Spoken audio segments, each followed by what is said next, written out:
2장 1절에서 12절까지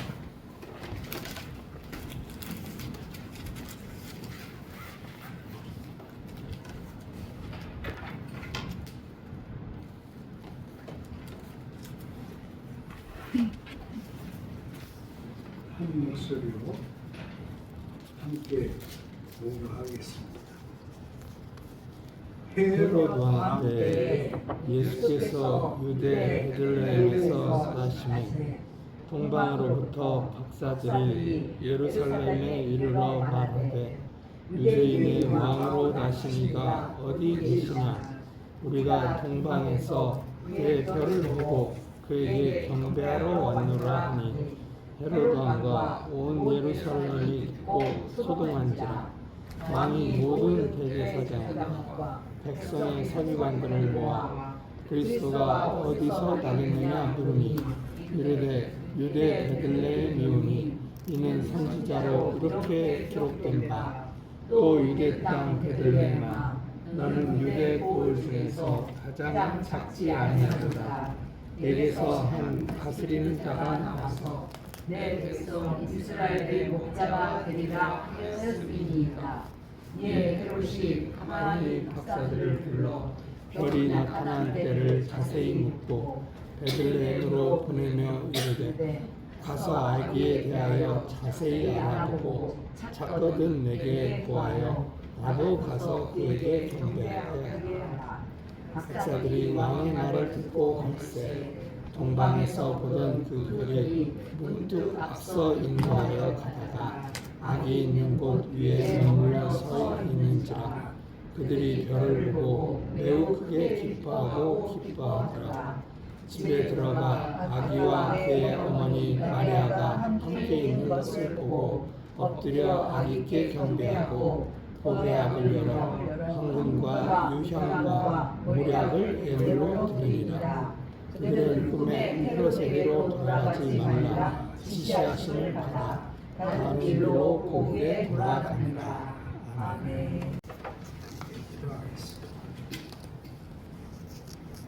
하나님 아버지 은혜를 감사하고 하나님의 긍휼을 감사드립니다.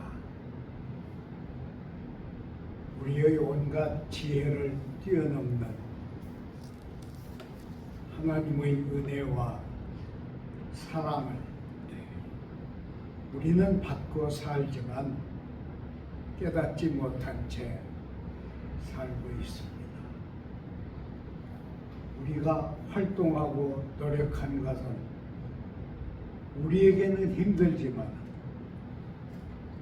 하나님이 베푸신 축복과 오묘하신 은총은 가히 짐작을 할 수가 없습니다. 하나님이 지금까지 우리를 붙드시고 인도하심을 감사드립니다. 세상이 어둡지만 우리는 어둠에 묻히지 않습니다. 하나님의 말씀, 하나님의 계시, 하나님의 은혜, 하나님의 진리, 우리 삶을 채우시고 우리와 함께 하시고 우리의 길을 밝히시고 우리의 삶을 충만하게 하여 주옵소서. 하나님의 음성을 듣는 시간을 구별하여 주셔서 전하는 자나 듣는 자나 사람의 말을 넘어 하나님의 깊으신 음성을 듣는 구별되고 존귀한 시간 되게 하옵소서. 예수님 이름으로 기도드립니다. 아멘. 우리 신약 성경 맨 첫 번째는 마태가 기록한 복음서가 있습니다. 그런데 저는 이 마태복음서에 기록한 여러 군데에 항상 그 의심이 있어요. 문제가 있어요. 그래서 참 많이 고민했는데요. 이제 시간이 얼마 남아있지 않잖아요. 그래서 더 고민이 돼요. 지금은 우리가 주님을 맞아들이는 대강절인데 마태가 왜 마태복음에 동방박사 얘기를 썼을까? 이 질문이에요. 아마 크리스마스 때마다 동방박사 얘기를 했을 거예요. 또 교회는 크리스마스가 목자들과 동방박사를 타고 교회로 옵니다. 그런 과정에서 우리는 이 동방박사가 뭔가 하는 걸 명쾌하게 확인하지 못해요. 그리고 크리스마스가 되면 또 동방박사 얘기를 합니다. 그리고 어떤 책을 쓴 사람들은 이 동방박사가 3명이 아니고 더 있는데 그 더 있는 사람들은 예수님을 찾아오다가 불쌍한 사람을 돕느라고 시간을 놓쳐서 예수님을 만나지 못했다. 그런 그 전설까지 교회 삶에는 만들어져 있습니다. 잘 보세요. 저는 목사인데 목사쯤 되는 자가 성경에 기록된 이 성경 말씀을 왜 썼는지 의심을 한다. 그러면 그 목사 아니잖아요. 여러분. 여러분은 어때요? 여러분은 그냥 좋아요? 저는 그냥 갈 수 없어요. 마태는 예수님이 30세 때 로마를 위해서 세금을 걷는 세리였습니다. 그래서 성경에 보면 마태가 세관에 앉아 있는 것을 예수님이 보시고 그랬어요. 나를 따르라 하매 그가 예수를 따르니라. 그렇게 썼어요. 그때는 예수님이 30세 때, 그러니까 예수님이 나실 때 얘기는 마태는 모릅니다. 안 그래요, 여러분? 마태는 몰라요. 그런데 왜 마태만 동방박사 얘기를 복음서에 썼느냐? 그 질문이에요. 이상하지 않습니까? 만일 마태가 복음서를 쓸 때 전설화가 되어서 예수님 나실 때 페르시아와 인도와 그런 먼 곳에서 위대한 점술가들이 찾아왔다. 그런 것을 교회가 가지고 있었다면 그것은 교회의 전설이 되었을 것입니다. 그런데 예수님이 30세 때 마태가 예수님의 부르심을 받았을 때 교회에 전설이 있었을까요? 그때는 교회도 없었어요. 그러니까 그때 마태에게 교회 전설이 없습니다. 신신학자들이 이것을 교회의 전설이다 그렇게 말하지만은 그건 아주 잘못한 맹설이에요. 그러면 마태는 도대체 어디서 이걸 끌어왔는가 하는 질문이에요. 여러분, 마태는 예수님의 제자가 되기 전에는 민족 배신자입니다. 그래서 로마가 세금을 걷는 일을 맡은 로마 제국을 위한 세금 세리관이었어요. 그랬으면 마태는 예수님의 제자가 되기 전에 친로마 세력입니다.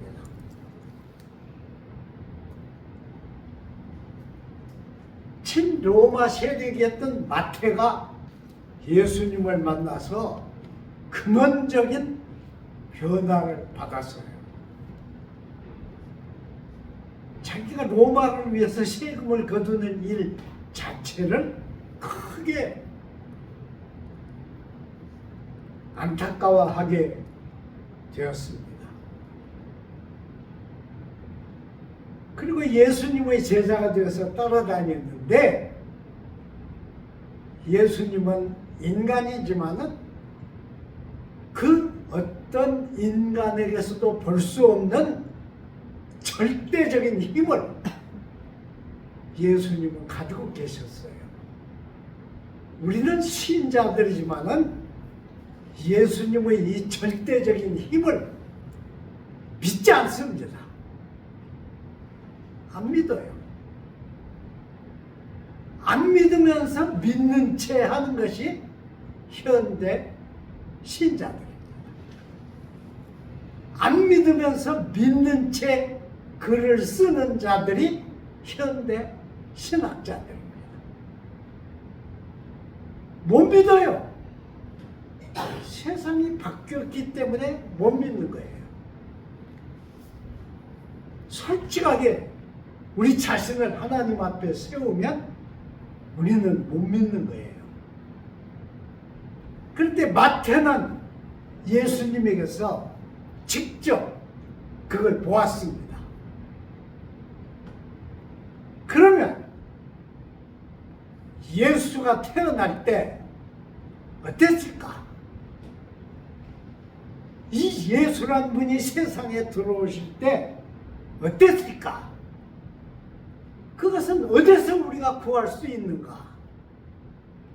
그래서 마태는 헤롯 궁, 친로마 세력인 헤롯 궁의 기록으로 남아있는 것을 참고한 것입니다.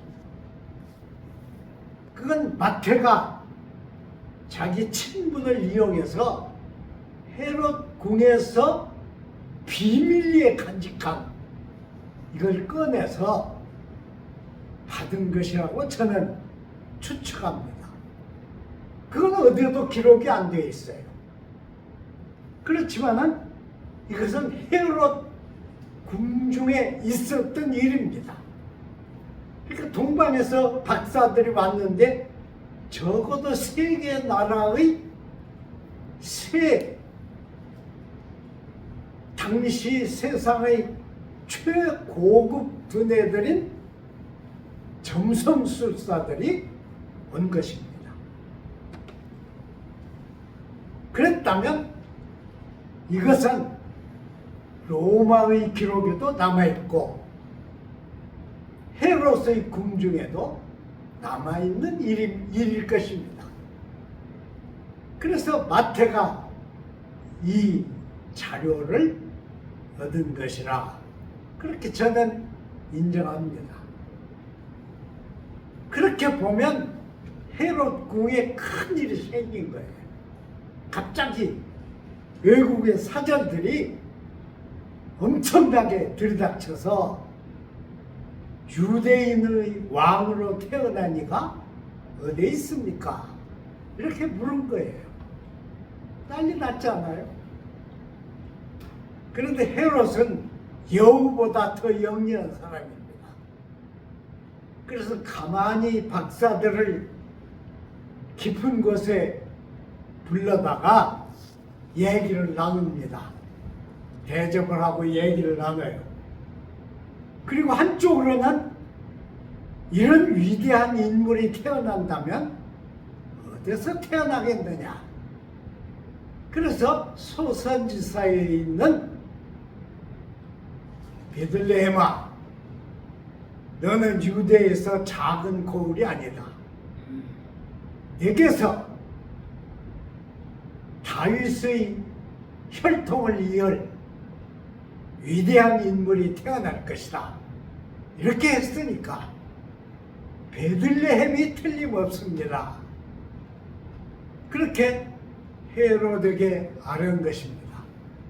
헤롯은 이걸 박사들에게 알려줬어요. 베들레헴으로 가시면 아마 거기 그런 인물이 있을 겁니다. 그래서 그 아기를 만나시면 저도 가서 경배를 하게 저에게도 알려주십시오. 그리고 박사들이 출발했는데 본국에서 보았던 그 별이 다시 나타나서 베들레헴 농부의 집 위에 머물렀다. 그렇게 한 겁니다. 그러니까 이것은 마태만 기록한 일인데 아마 마태가 생각할 때 이건 중요했기 때문에, 아주 중요했기 때문에 특히 마태는 모든 내용을 기록한 것이다. 그렇게 저는 이해가 됩니다. 그렇게 보면 동방박사들이 예수님을 찾아온 것을 극화시킨 교회의 크리스마스는 재고를 해야 합니다. 애들이 가짜로 우스갯거리로 만든 그런 연극을 할 것이 아니고 교회 자체가 뒤집어지는 연극을 해야 합니다. 그게 크리스마스예요. 그러니까 애들이 하는 연극을 통해서는 동방박사의 얘기가 버려졌어요. 교회가 동방박사의 얘기를 삼켜버린 것입니다. 가치를 잃어버린 거예요. 그래서 맨날 보물과 오략과 그런 귀중한 것을 드렸다. 여기에 관점이 쏟아지게 되는 것입니다. 그러지 않아요. 이들은 목숨을 걸고 자기들의 지혜를 구체화시킨 것입니다. 와서 자기들이 보았고 자기들이 경배했고 자기들이 온 목적을 시행했습니다.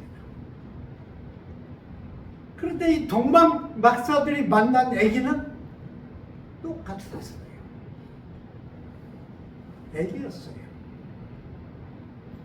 아까 우리가 부른 찬송에는 그건 전통적으로 루터의 찬송이라고 그러는데 아기가 울지 않았다. 그렇게 거기다 밝혔어요. 그건 아마 루터의 이해일 거예요. 이 동방 박사들이 아기를 만났을 때는 이 아기는 가난한 농부, 팔레스틴 중에서도 가난한 베들레헴 농부의 마구간 구유에 누였습니다. 그러니까 이 농부는 사람이지만은 동물과 같은 격의 생활을 했어요. 그래서 마구간하고 사람이 사는 데가 구별이 없는 그곳에 우주적 탄생을 겪으신 예수님 아기가 누워 있었습니다. 어땠을까요? 동방 박사들이 어땠을까요? 그들은 우리 같은 평민이 아닙니다. 그들은 궁중에서 최고위의 대우를 받는 국가의 미래를 좌우하는 국가 경영을 이끄는 인물들이에요. 그들의 눈으로 볼 때 우주적 탄생을 일으킨 이 아기는 똑같았어요. 똑같은 사람이었습니다. 그러니까 나중에 교회는 이것은 여호와께서 스스로 인간을 입고 세상 속으로 들어오신 하나님의 변신이었다. 이렇게 해설을 한 것입니다. 그게 예수님이에요. 그러니까 여러분 제 얘기를 곡해 마세요. 예수를 구주로 믿는 사람은 예수에게 미친 사람입니다.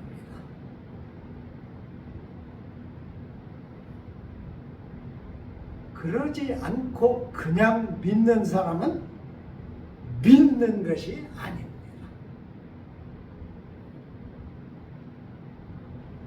제 얘기를 이해하시겠죠?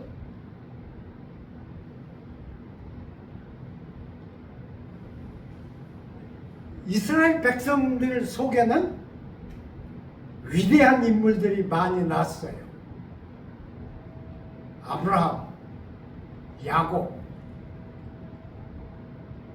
모세, 사무엘, 다윗, 엄청 위대한 인물들이 많이 났습니다.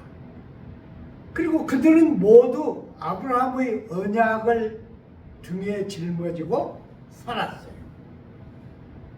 그런데 그들은 하나님을 믿었지만은 하나님을 혈통하고 묶었습니다.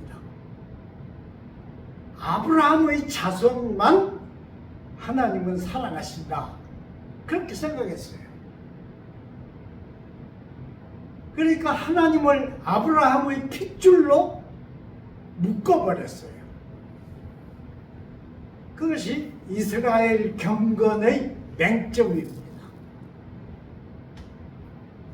그래서 이스라엘이 아닌 사람들은 사람을 안 쳤어요. 랍비가 쓴 글에 보면 어떤 사람이 이스라엘 랍비에게 왜 하나님이 이방인들도 똑같은 사람으로 만들었습니까? 그렇게 물었어요. 그랬더니 랍비가 대답하기를 그들을 너희들의 종으로 부릴 때 돼지나 개나 말같이 다른 종류의 존재이면 상통하기가 어려우므로 하나님이 너희들에게 상통하도록 이방인들을 사람으로 만든 것이다. 그랬다는 겁니다. 하나님이 정말 그러셨을까요? 그건 이스라엘 백성들이 잘못한 일입니다. 아주 잘못한 거예요. 그건 깨질 수가 없었어요. 그래서 하나님은 이걸 고치시려고 하나님이 결심을 하시고 인간을 입으셨습니다. 마리아의 몸속에 들어가셨어요. 마리아에게 태어나셨어요. 그리고 예수로 세상에 오신 것입니다. 그러니까 이 예수는 바울이 증언한 대로 하나님이 육체로 거하시는 존재입니다. 그걸 우리가 깊이 이해를 해야 돼요. 그러지 아니하면 하나님을 잘못 믿게 됩니다. 하나님이 인간을 입고 세상에 들어오신 것은 우주적 탄생입니다. 그래서 이 우주적 탄생이 이스라엘 백성들의 좁은 신앙을 깨트렸습니다. 아직 다 깨지지 않았어요. 한쪽만 깨졌어요. 예수님은 이 세상에 오실 때부터 가장 낮게 오셨습니다. 아마 이 동방 박사들이 예수님을 보고 가슴 깊은 데서 한탄했을 거예요. 별이 움직여서 우리의 길을 안내했다면, 하늘의 별이 움직여서 길을 안내한 이 아기가 어찌 이 상태뿐인가? 그랬을 겁니다. 그들은 예수를 보고 모든 걸 이해할 수가 없었죠. 그래서 하나님은 역사 속에서 예수에 대한 해석을 자주 하셨습니다. 그것이 성경이에요. 그리고 우리는 이 계시의 초점인 성경을 향해서 가는 것입니다. 그러니까 신앙을 섣불리 생각하면 안 됩니다. 제 친구 한 사람은 김제 출신이에요. 신학교를 졸업했는데 일본으로 갔습니다. 일본 교회 갔더니 일본 교인들 몇 명 안 됐는데 어떻게 친절하게 하든지 이것이 진짜 교회구나. 그러고 거기서 생활을 했어요. 그런데 목사님이 이 신학교를 졸업한 이 사람을 새 신자로 대했어요. 그래서 신학을 한 권 주면서 이걸 다 읽어보고 그때까지 매 주일 교회에 와가지고 우리하고 생활을 같이 해봅시다 그랬어요. 그래서 몇 개월 걸쳐서 신학을 다 읽고 일본 목사님에게 갔더니 구약을 또 주었어요. 그래서 구약까지 다 읽고 목사님에게 갔더니 교리 집을 주었어요. 우리도 다 교리가 있죠. 그래서 이 신학교 졸업생이 목사님에게 항의를 했습니다. 목사님, 내가 보통 교인도 아니고 한국에서 신학교를 졸업했어요. 일본에 와서 지금 신학교를 하고 있어요. 그런데 나를 완전히 새 신자로 취급을 하고 이렇게 하십니까? 그렇게 물었어요. 그랬더니 일본 목사가 신앙이 뭐냐고 물었습니다. 이 한국의 신학교 졸업생은 한국 교회의 번성한 모습과 교인들이 넘쳐나는 모습과 한국 교회의 풍부성을 말했어요. 일본 목사는, 일본에서는 목사님을 목사님이라고 하네요. 목사 선생이라고 그래요. 이 목사 선생이 한국 신학교 졸업생에게 그것은 신앙이 아닙니다.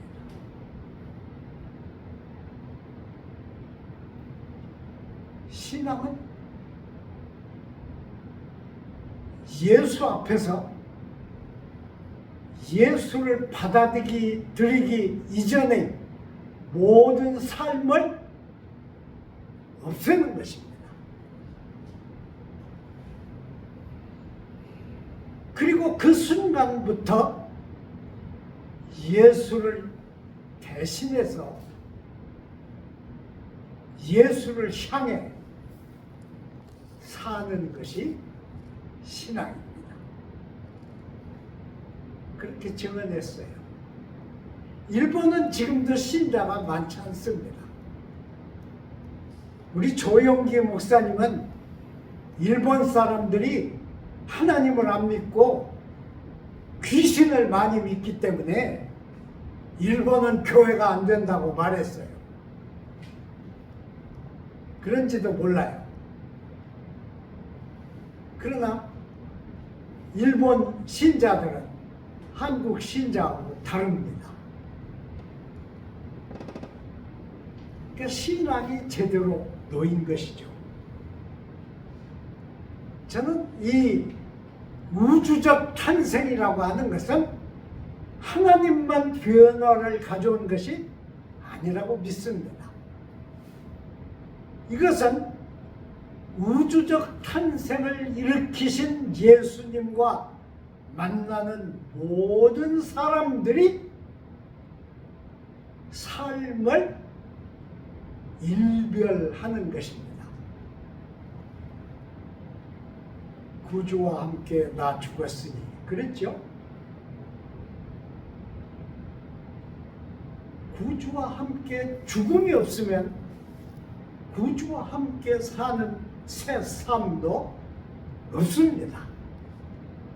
이런 점으로 보면 한국 교회가 우주적 탄생을 이해하지 못했다고 말할 수 있어요. 그걸 깨우치는 것은 아직도 살아있는 마태의 증언입니다. 마태는 신자들이 아닌 외국의 점성가들이 하늘을 보고 우주적 탄생을 확인했다. 그렇게 말한 것입니다. 그러면 이 우주적 탄생은 무엇이냐? 그건 곧 인간들을 하나님이 하나님 쪽으로 끌어가신 것입니다. 우리는 정해진 시간 동안 세상에 삽니다. 시편 90편을 보면 모세가 쓴 시가 있습니다. 모세는 세상에 태어난 가장 위대한 인물 중에 한 분이에요. 그런데 모세의 시를 보면 기막힙니다.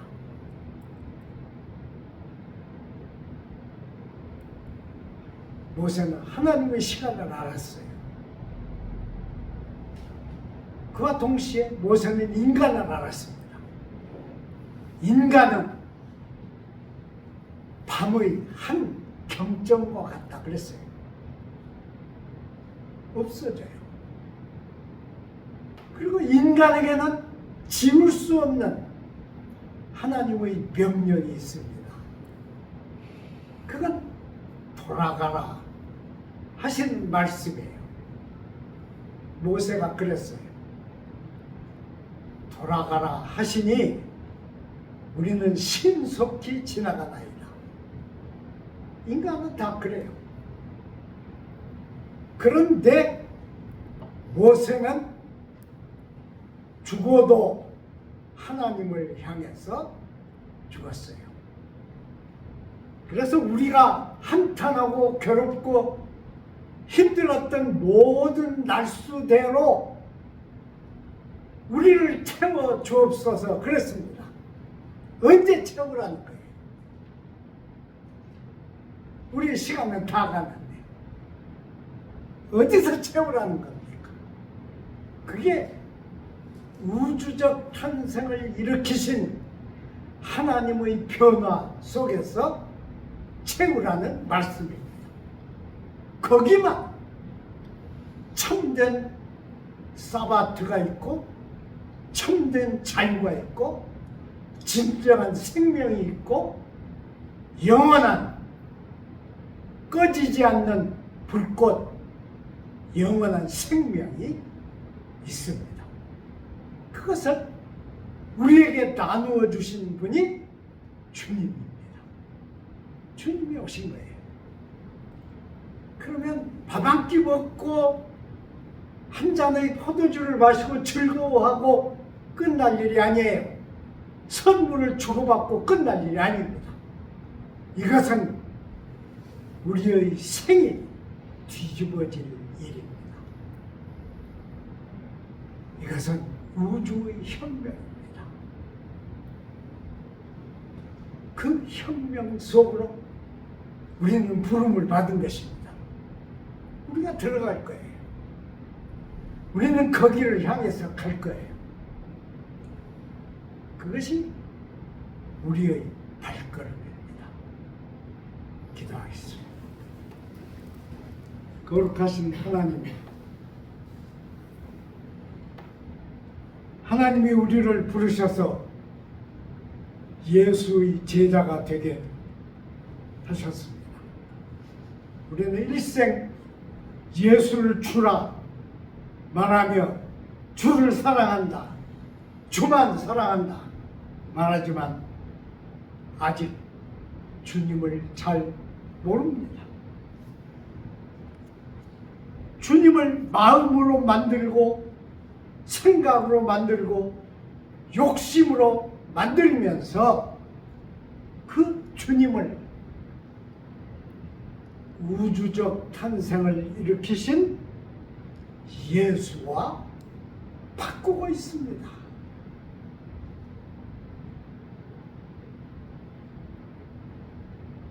여호와 하나님의 선택이 부끄러워지지 않게 우리를 붙드시고 함께 하시고 우리를 진정 신자로 만들어 주옵소서. 예수님 이름으로 기도드립니다. 아멘.